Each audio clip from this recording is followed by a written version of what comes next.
पूरे वर्ल्ड में जो सबसे बिगेस्ट चैलेंज है वो है साइबर क्राइम। इससे बचने के लिए अवेयरनेस के अलावा कोई भी इफेक्टिव टूल नहीं है। एक लड़की थी जो कि बेंगलोर में जॉब करती डेल कंपनी में सॉफ्टवेयर इंजीनियर, और उसके साथ भी यही हुआ। उसके 12 लाख रुपए उसके डिजिटली अरेस्ट जो किया गया, और उसके पैसे जो एफडी के थे फादर ने उसकी मैरिज के लिए रखे हुए, 2 महीने बाद उसकी मैरिज है, और अल्टीमेटली 12 लाख का उसके साथ फ्रॉड है।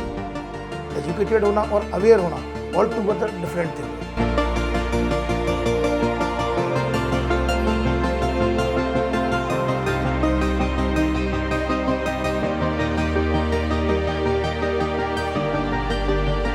मैं हमेशा आपसे कहती हूँ कि बात निकलती है तो दूर तक जाती है, बात ज़रूर करना चाहिए, और आज की बातचीत बहुत ज़रूरी है। मैं डॉक्टर मनीषा गौड़ आपका स्वागत करती हूँ आज के इस पॉडकास्ट में, और इस पॉडकास्ट को हम शूट कर रहे हैं एमपी सेलिब्रिटीज़ के साथ।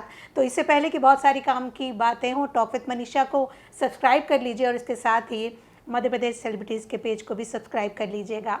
और हाँ, हमेशा मैं आपसे कहती हूँ कि बात कैसे करना है, बात कितनी करना है, कब करना है और कब नहीं करना है। आज हम बात करेंगे बात कैसे सुनना है, किसकी सुनना है, किसकी नहीं सुनना है। और जैसे ही कोई ये कहे कि आपके किसी पार्सल में ड्रग्स निकली हैं, या ये कहे कि आपके परिवार के किसी व्यक्ति को हमने थाने में बंद कर दिया है, या कोई ये कहे कि आपका ये फ्रॉड में नाम आया है, ऐसी कुछ भी बात जो आपसे मिलती जुलती नहीं है, तो डरिएगा मत।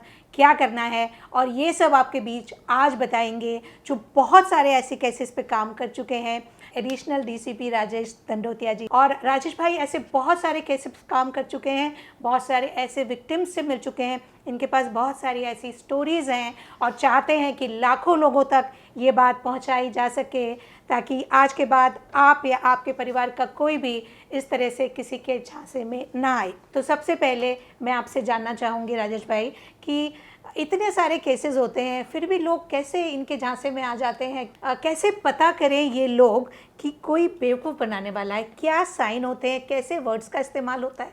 क्या आप कहना चाहेंगे लोगों से कि सावधान रहिए इसके लिए? और एक और शब्द है डिजिटल अरेस्ट, कैसे पहचानें कि अब हम डिजिटल अरेस्ट होने वाले हैं? देखिए ma'am, good morning to you ma'am. आपसे सबसे पहले ये कहना चाहूँगा, जो अवेयरनेस होती है वो स्लो एंड स्टडी प्रोसेस है। लगातार अगर आप देखेंगे तो मैं डिजिटल एडवाइजरी भी जारी करता हूँ, मैं विक्टिम्स से बात करते हुए अपने सोशल मीडिया हैंडल से लाइव भी करता हूँ, जिससे लोग उस प्रोसेस को समझे कि किस तरह से फ़ोन आता है, उसके साथ किस तरह से ये घटना हुई है। और जब वो उसको सुनेंगे तो कहीं ना कहीं जब उनके पास कॉल आएगा इस तरह का, तो वो कनेक्ट कर जाएंगे कि ये साइबर फ्रॉड है। इसके अलावा हम लोग अकाउंट्स को होल्ड भी कराते हैं, जिससे कि जो पैसा वापस उसको विक्टिम को दिलाया जा सके। और मैम, अवेयरनेस इसलिए ज़रूरी है इसमें कि अभी फ़िलहाल हम साइबर फ्रॉड के मामले में all over the world, all over the globe हम ट्रांजिशन फेज में हैं।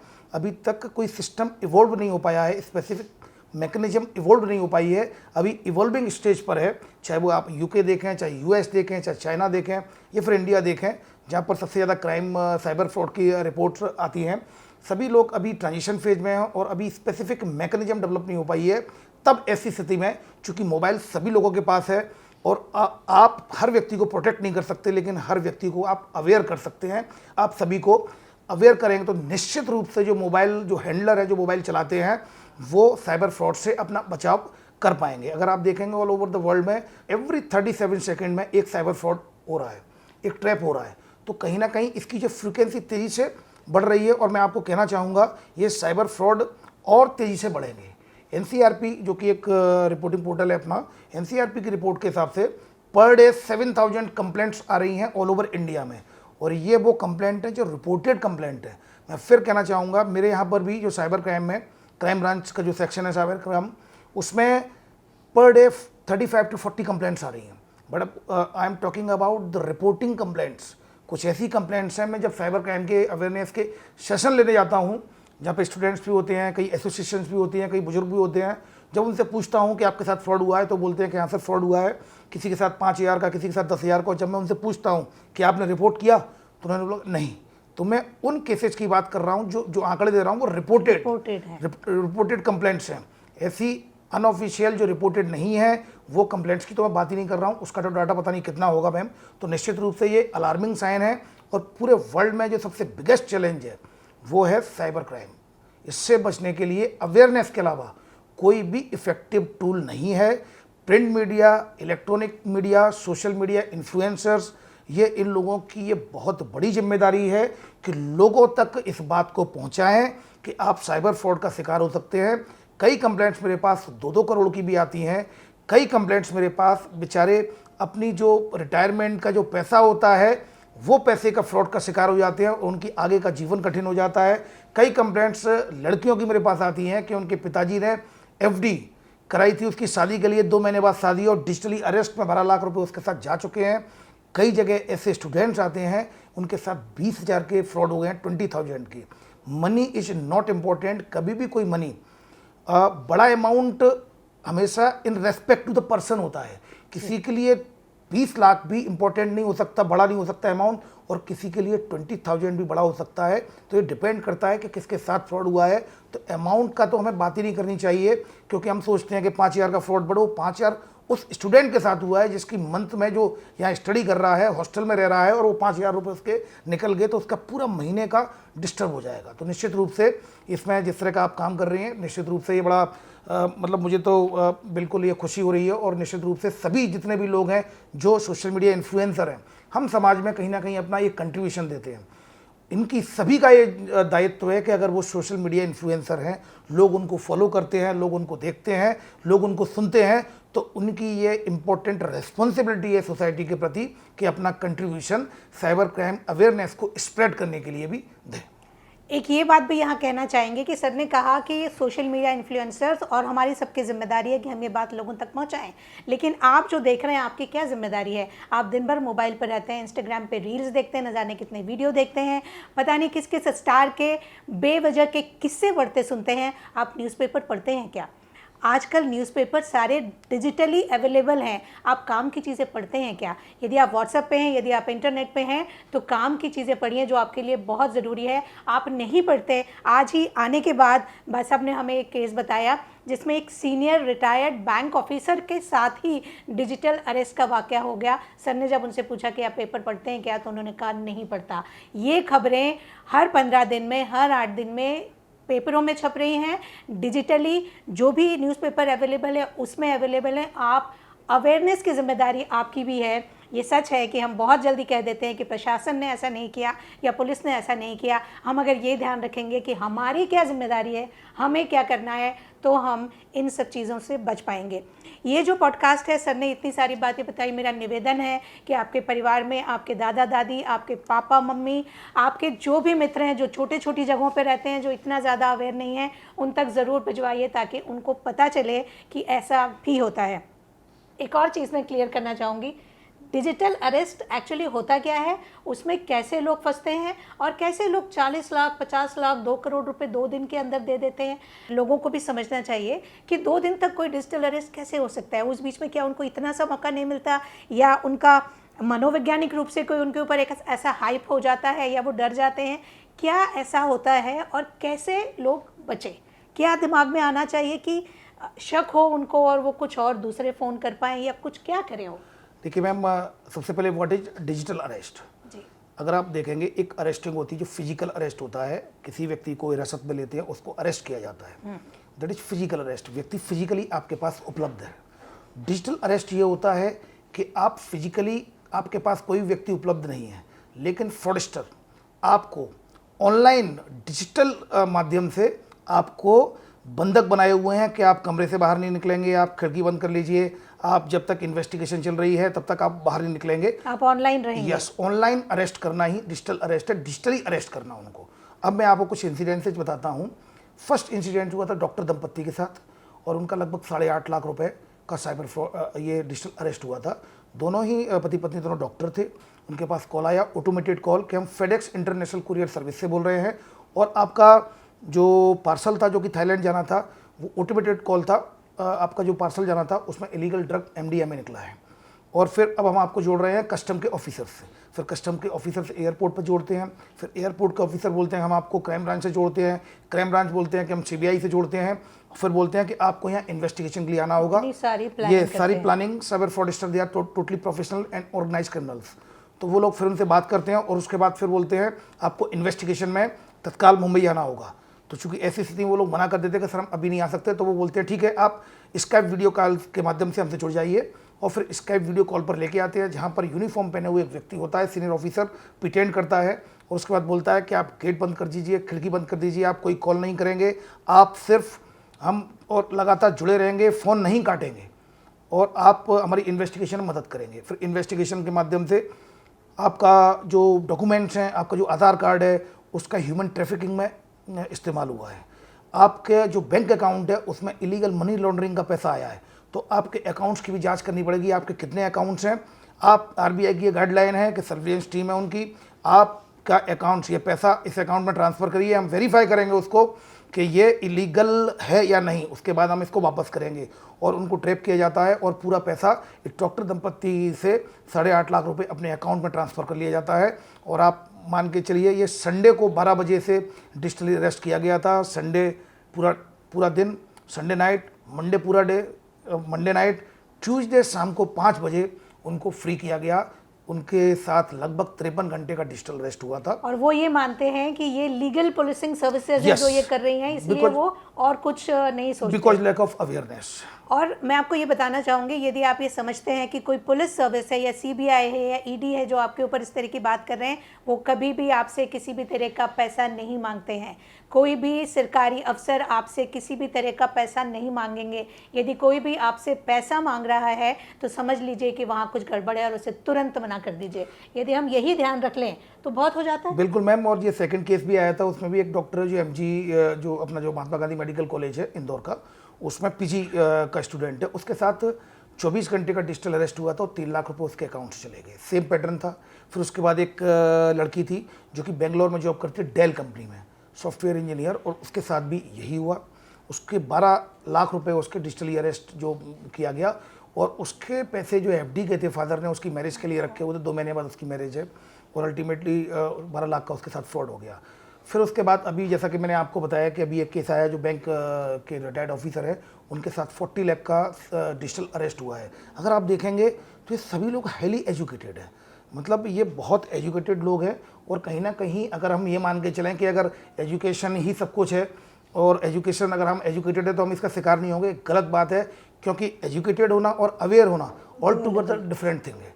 तो लोगों को अवेयर होना होगा, खाली इस बात से कि हम एजुकेटेड हमारे साथ नहीं होगा, बहुत गलतफहमी में है। आप as a member of the society, आपकी सोसाइटी में चल क्या रहा है, आसपास क्या चल रहा है, ये आप न्यूज़पेपर के माध्यम से, न्यूज़ के माध्यम से आपको पता होना चाहिए। As a vigilant member of the society ये सबकी जिम्मेदारी भी है।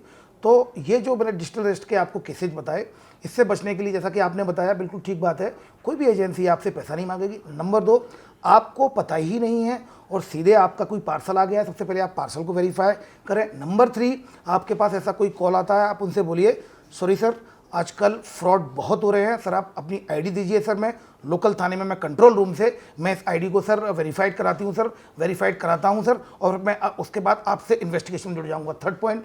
4th पॉइंट, किसी भी कोई भी एजेंसी आपसे इस तरह से सीबीआई, ईडी एकदम से आपको तुरंत, आपको पता ही नहीं है और सीधे फ़ोन आ जाएगा हम ईडी से बोल रहे, सीबीआई से बोल रहे, ये सब अनऑथेंटिकेटेड कॉल्स होते हैं। किसी भी प्रकार की कोई भी इन्वेस्टिगेशन आपकी बिना नॉलेज के और सीधे ही आपके वीडियो कॉल में इन्वेस्टिगेशन स्टार्ट हो जाए, ये कभी नहीं होता।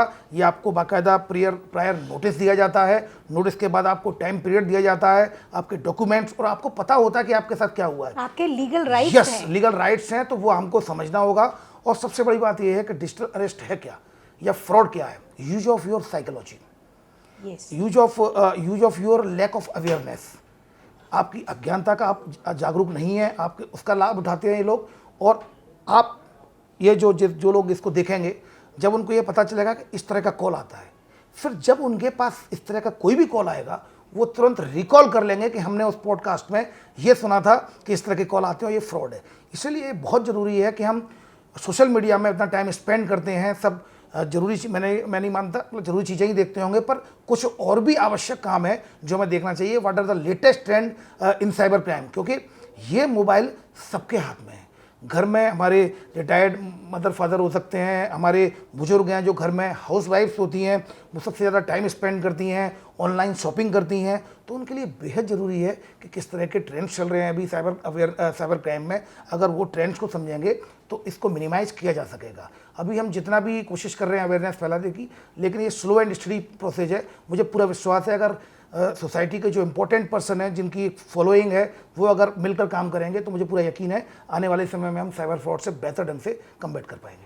ये आपका लीगल राइट है, जैसे कि भाई साहब ने बताया कि आपसे अगर कोई कहता है कि आपने ये क्राइम किया है या आपके पार्सल में कुछ ड्रग्स निकली है या कहीं भी आपको फंसाया जा रहा है, तो आप उससे पूछ सकते हैं कि आपका आईडी क्या है। आपका आईडी अगर आप पूछते हैं, और आप विश्वास करें आपके आसपास कहीं भी 15 मिनट की दूरी पे कोई ना कोई पुलिस स्टेशन या पुलिस चौकी होती है, और नहीं तो आपके पास एक फ़ोन नंबर होता है, डायल 100 पे हम कहीं ना कहीं पुलिस पे पहुंच सकते हैं। और साइबर क्राइम का भी एक अपना नंबर है, अगर कोई नंबर हो तो आप दे सकते हैं। या मैम इस पॉडकास्ट के माध्यम से, आपके शो के माध्यम से मैं कहना चाहूँगा, अगर आप घर में बैठे हुए हैं तो आप एक NCRP का रिपोर्टिंग पोर्टल है, आप ऑनलाइन कंप्लेंट कर सकते हैं, आपको कहीं जाने की ज़रूरत नहीं है। www.cybercrime.gov.in ये ऑनलाइन रिपोर्टिंग पोर्टल है। आप घर बैठे इसकी कंप्लेंट, साइबर क्राइम की कंप्लेंट कर सकते हैं। फर्स्ट। सेकेंड, आपको कॉल करना है, आप ऑनलाइन कंप्लेंट नहीं कर सकते हैं तो आप 1930 को डायल करिए। इंडिया में आपके साथ कहीं भी साइबर फ्रॉड होता है, आप 1930 पे कॉल करिए। आपको 1930 वाले जो ऑपरेटर होंगे वो आपको कनेक्ट करा देंगे जहां आपके साथ क्राइम हुआ वहां की एजेंसी से।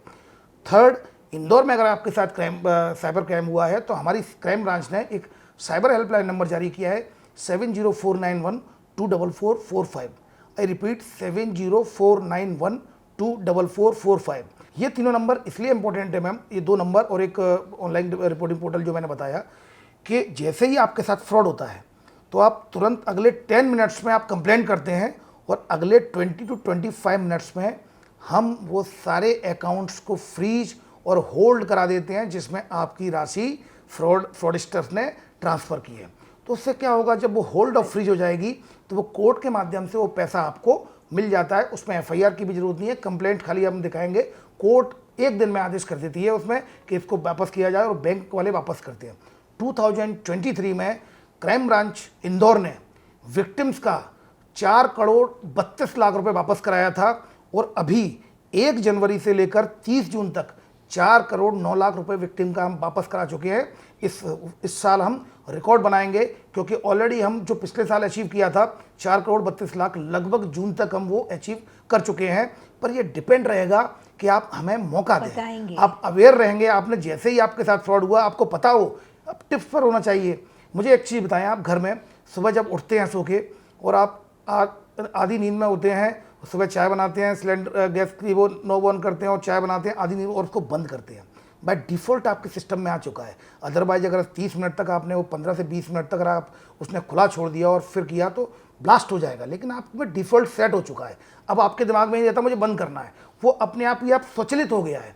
ठीक उसी प्रकार जिस तरह से एक गैस सिलेंडर आपके यहाँ रखा हुआ है वो एक बॉम्ब है, उसी तरीके से ये मोबाइल भी आपके हाथ में एक बॉम्ब है। बाय डिफ़ॉल्ट ही आपको तुरंत फ्रॉड हुआ, ओ शिट फ्रॉड हो गया मेरे साथ, 1930 सर ऐसा हुआ है, तो आप तुरंत उसकी रिपोर्टिंग करेंगे, जिससे आपके पैसे मिलने के चांसेज बढ़ जाएंगे।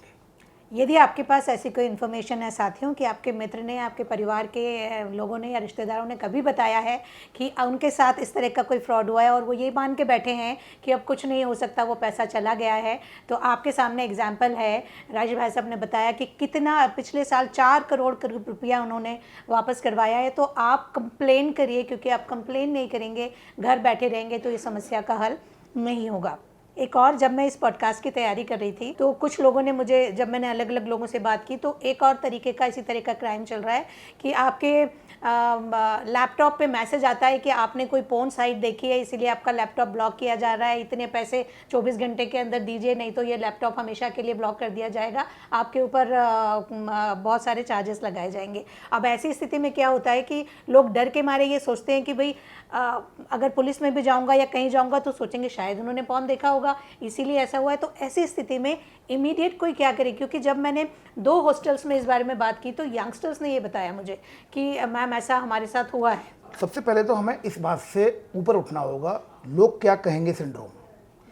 ये सबसे इम्पोर्टेंट है। आपको अवेयर रहना होगा कि ये फ्रॉड है, ये अब डिजिटल वर्ल्ड में हम जा रहे हैं, तो अब ये हमारा लाइफ का पार्ट बन चुका है। मोबाइल नेट हमारे लाइफ का पार्ट बन चुका है, ये इंडिस्पेंसिबल हो चुका है। और यदि आपने कोई गलती की ही नहीं है, कोई क्राइम आपने किया नहीं है, तो आपको डरने की जरूरत क्या है? आप एडल्ट साइट को देख रहे हैं, अगर आप एडल्ट हैं तो निश्चित रूप से उसमें कहीं ना कहीं, अगर मैं जो रिपोर्ट्स आई मैं बताता हूँ कैसे होता है। जैसे कोई आप साइट देख रहे हो, तुरंत एक सायरन सा बजता है और उसमें ऊपर लिखा हुआ था मिनिस्ट्री ऑफ होम अफेयर्स, और उसमें आपकी ये इतना ब्लॉक है, और आपको आप ये पोर्न साइट देख रहे हैं, ये बेसिकली इलीगल साइट्स को देख रहे हैं जो बैन है, और आपको इतना पैसा भरना पड़ेगा। कोई भी एजेंसी, गवर्नमेंट एजेंसी कभी भी पैसा नहीं मांगती है, पहली बात। दूसरी बात, अगर इस तरह का सायरन बजता है, आप कुछ नहीं करिए, उसको लैपटॉप को आप बंद कर दीजिए, और फिर जब उसको दोबारा खोलेंगे तो वो गायब हो जाता है। आपको इस तरह के जो भी पैसे मांगने वाली जितनी भी साइट्स हैं, चाहे वो कितनी गवर्नमेंट एजेंसी बनने की दुहाई दें कि आपको प्रूव करें, देखिए मेरा आईडी कार्ड, वो आईडी कार्ड भी फर्जी होगा। कोई भी गवर्नमेंट एजेंसी किसी क्राइम के बदले पैसा नहीं मांगती है, तो ये समझना होगा। और यदि आपके ऊपर कोई चार्जेस लगे, जैसे कोई जुर्माना आपको भरना है, तो वो आपको कोर्ट में भरना होता है। उसका बाकायदा आपके पास पेपर आता है, लीगल कंप्लेंट होती है, आपकी लीगल पूरी कार्रवाई होती है। जो भी गलती आपने नहीं की है उसके लिए डरिए मत, बिल्कुल हिम्मत से, दमदारी से नियरेस्ट पुलिस स्टेशन में जाइए। नहीं जा सकते, ऑनलाइन बात करिए। आपने बहुत सारे नंबर अभी बताए, हम सारे नंबर फिर से स्क्रीन पे डिस्प्ले करेंगे। जो भी ये नंबर्स हैं, इन पे आपको ज़रूर बात करनी चाहिए। और दूसरी बात, इस पॉडकास्ट को जितने ज़्यादा आपके साथी हैं उन तक ले जाइए। एक और इसमें सवाल आता है कि लोग डर जाते हैं, डर का फ़ायदा उठाते हैं ये लोग, जो भी इस तरह के क्रिमिनल्स होते हैं।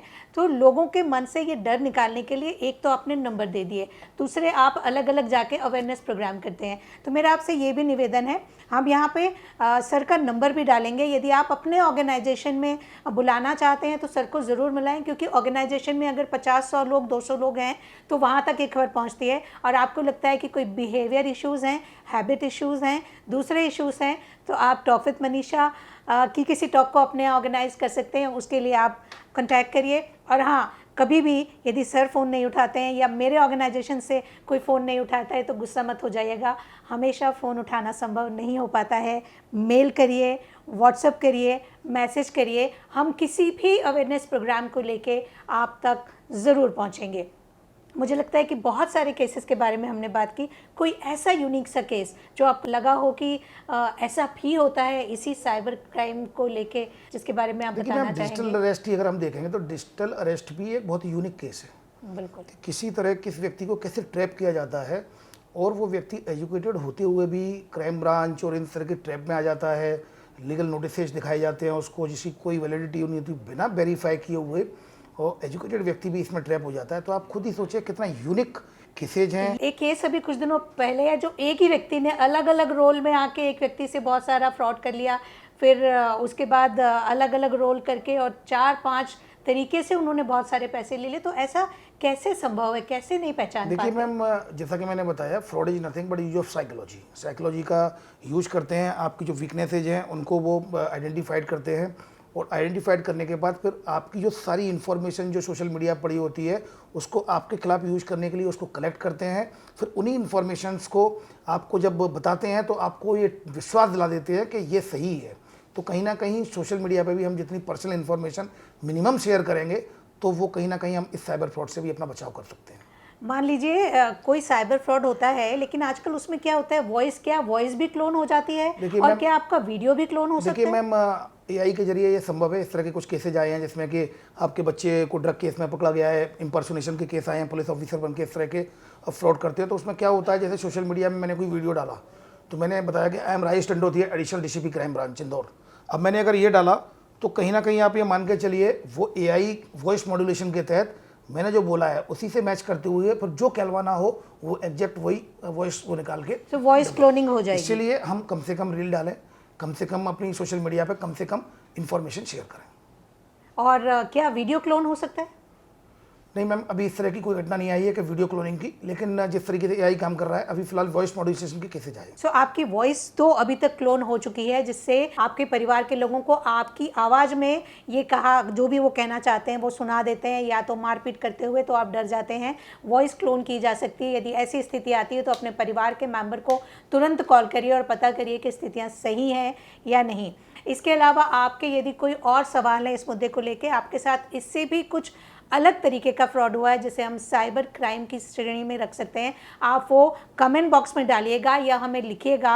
हम क्राइम ब्रांच तक उसको पहुंचाएंगे और आपको उसका जवाब ज़रूर देंगे। घबराइए मत, पूरा प्रशासन, पुलिस, क्राइम ब्रांच और हम सब सारे लोग जो ये अवेयरनेस फैलाते हैं वो आपके साथ हैं। अपना ध्यान रखिएगा। ऐसे ही किसी अगले पॉडकास्ट में जहां हम अवेयरनेस फैला रहे होंगे, आपसे फिर मुलाकात होगी।